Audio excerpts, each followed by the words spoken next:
पाँच।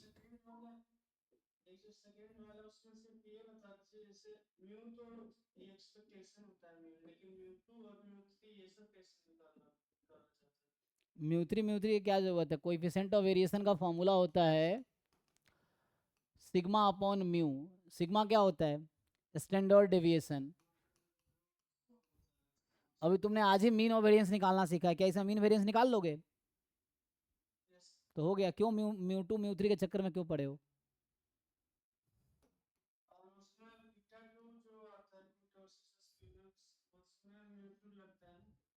हाँ ठीक है, जब लगेगा देखेंगे, उसमें मैं वो भी यूज़ नहीं करूंगा।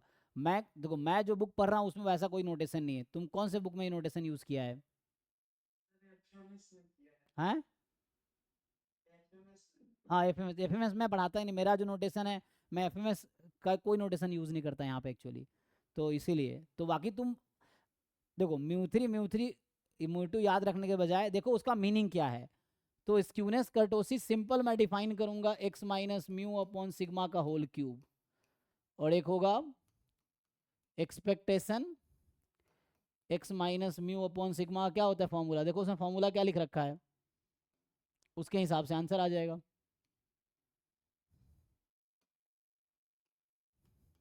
इसका आई थिंक पावर 4 दे रखा होगा, देखो फॉर्मूला क्या है, तो उसके हिसाब से आ जाएगा। तो इतना हम करेंगे ही नहीं, ठीक है ना इसको। तो वो सब notation mu two mu three के चक्कर में पढ़ने की जरूरत नहीं है। तुम देखो कि म्यू टू का मीनिंग क्या है वहाँ पे, वो याद रखो। इंस्टीड ऑफ म्यू टू याद रखना उसका मीनिंग क्या है, डेफिनेशन क्या है, वो याद रखो ना। ये चीज़ है। कहीं म्यू टू होगा, कहीं म्यू टू डैश होगा, तो वो रॉ मोमेंट और आई थिंक सेंट्रल मोमेंट के बीच इस तरह का नोटेशन यूज़ करता है। ये है। सो वो हम्म, मतलब वो ये लोग जो नोटेशन लिखते हैं ना, ये आई थिंक म्यू टू जो लिखते हैं ये लोग, तुम म्यू टू डैश बोल रहे थे। सो वो लोग म्यू टू आई थिंक ये लिखते हैं एक्स माइनस म्यू का होल स्क्वायर, ये लिखता होगा। और म्यू टू डैश जो लिखते हैं वो ई ऑफ एक्स स्क्वायर लिखते हैं, शायद गुप्ता कपूर में ये नोटेशन है। वही बोल रहा था ना, म्यू वन का मतलब है ई ऑफ एक्स माइनस म्यू, और म्यू वन डैश का मतलब है ई ऑफ एक्स। शायद गुप्ता कपूर में ये नोटेशन है, मैं ये यूज़ नहीं करता क्योंकि ये नोटेशन याद रखना सबसे बड़ी चीज़ है।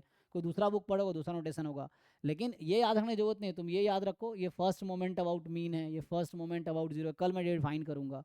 ये सेकेंड मोमेंट अबाउट मीन है, ये सेकेंड मोमेंट अबाउट ओरिजिन है। तो ऐसे याद रखो सेकेंड मोमेंट है किसके अबाउट, बस इतना ही काफ़ी है। ठीक है, तो तुम्हारा क्वेश्चन का एक्चुअल आंसर ये है। अब तुम वेरिएंस निकालो, वेरी म्यू करो, ई एक्स निकालो, और इसको डिफाइन करो, हो जाएगा, आंसर आ जाएगा। सॉल्व कर लो, तो इससे तुम्हारा आंसर आ जाएगा। ये फॉर्मूला है इसका कोएफिशिएंट ऑफ वेरिएशन का।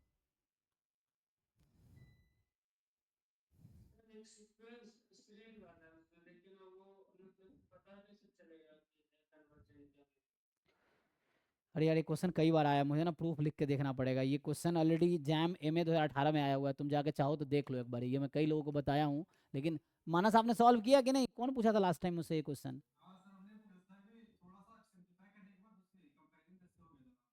देख लो एक बार, ये आ जाते हैं तो मैं लिख के बता दूंगा। ये थोड़े से कॉम्प्लिकेटेड है। हाँ हाँ, ये जैम एम ए 2018 का क्वेश्चन आया हुआ है।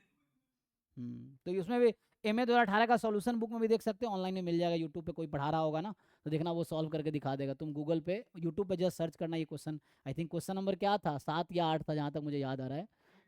8 था ना, हाँ। JAM M A 2018 question number 8 है। तुम यूट्यूब पे सर्च कर लो, बहुत सारे यूट्यूबर है जो तुम्हें सोल्यूशन बता देंगे। ये है। नहीं तो फिर मैं करा दूंगा, नहीं समझ आएगा तो ये है।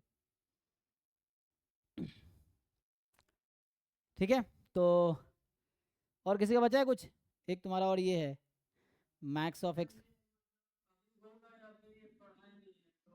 हाँ ये ज्वाइंट डिस्ट्रीब्यूशन है, अभी भी हो जाएगा, बाद में करना चाहो बाद में भी हो जाएगा। क्वेश्चन सॉल्व करने के लिए देखो, जैसे कोई क्वेश्चन तुम पढ़ रहे हो तो तुम ये देखो उसमें अप्रोच क्या यूज हो रहा है। जरूरी थोड़ी पूरा पढ़ लें, कई बार तो क्वेश्चन के थ्रू तुम पूरी थ्योरी सीख जाओगे अगर चाहो तो। जैसे एक होता है पहले थ्योरी पढ़े फिर क्वेश्चन करे, एक होता है तुम क्वेश्चन करो, अब देखो क्वेश्चन में क्या क्या यूज हो रहा है पहले वो सीख लो, फिर क्वेश्चन सॉल्व कर लो। तो उसके थ्रू क्या होगा, जितने भी कंसेप्ट वो भी खत्म हो जाएगा। तो ये ज्वाइंट का है हालांकि। तो एक फॉर्मूला बताया था ना मैंने, मीन एक्स वाई का फॉर्मूला है, कल ही बताया था। मिनिमम ऑफ एक्स वाई का क्या फॉर्मूला होता है? नहीं नहीं, कल लिखा था ना फॉर्मूला, हाफ। ये तो बहुत क्लासों में लिखता हूँ मैं। ये फॉर्मूला है, लगा दो दोनों तरफ एक्सपेक्टेशन।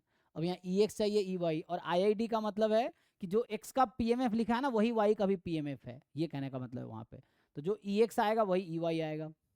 ये जो लिखा है ना x and y are I I D, तो इसका मतलब ये कहना चाह रहा है कि probability x is equal to x जो तुम्हें लिख रखा है इस क्वेश्चन में, अगर तुम probability y is equal to y लिखोगे तो ये भी वही है एक्चुअली, जस्ट x की जगह तुम y लिख दोगे, फंक्शन सेम ही है, ये कहना चाह रहा है। तो ये होता है आइडेंटिकली डिस्ट्रीब्यूटेड। इंडिपेंडेंट मतलब एक्स वाई एक दूसरे से इंडिपेंडेंट है, तो इसका इंटरसेक्शन जो होगा उसको तुम प्रोडक्ट में लिख पाओगे। तो इंडिपेंडेंट वही है यहाँ पे जो इन इवेंट में इंडिपेंडेंट होता था कि ई इंटरसेक्शन एफ की probability of E into probability of F, तो सेम रैंडम वेरिएबल में भी होगा। ज्वाइंट डिस्ट्रीब्यूशन जो होगा प्रोडक्ट ऑफ मार्जिनल्स होगा। तो यहाँ से ये आ जाएगा, ये आ जाएगा, ठीक है, इस तरह से।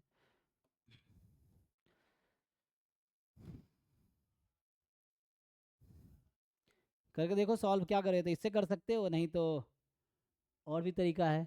दूसरा तरीका है mean x y order statistics. तो मीन एक्स वाई की वैल्यू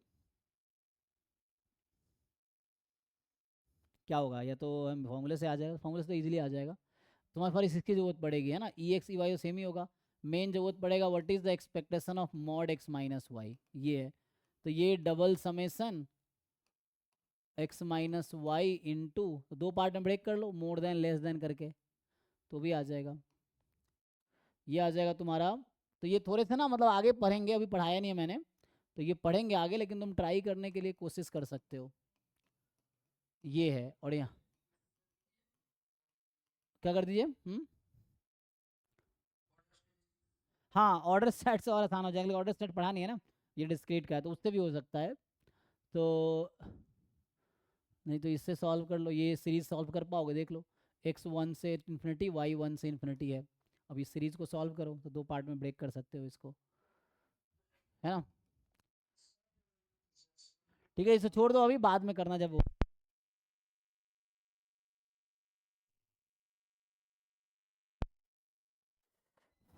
ये ना दिन बहुत परेशान किया है। अच्छा आ गया ना।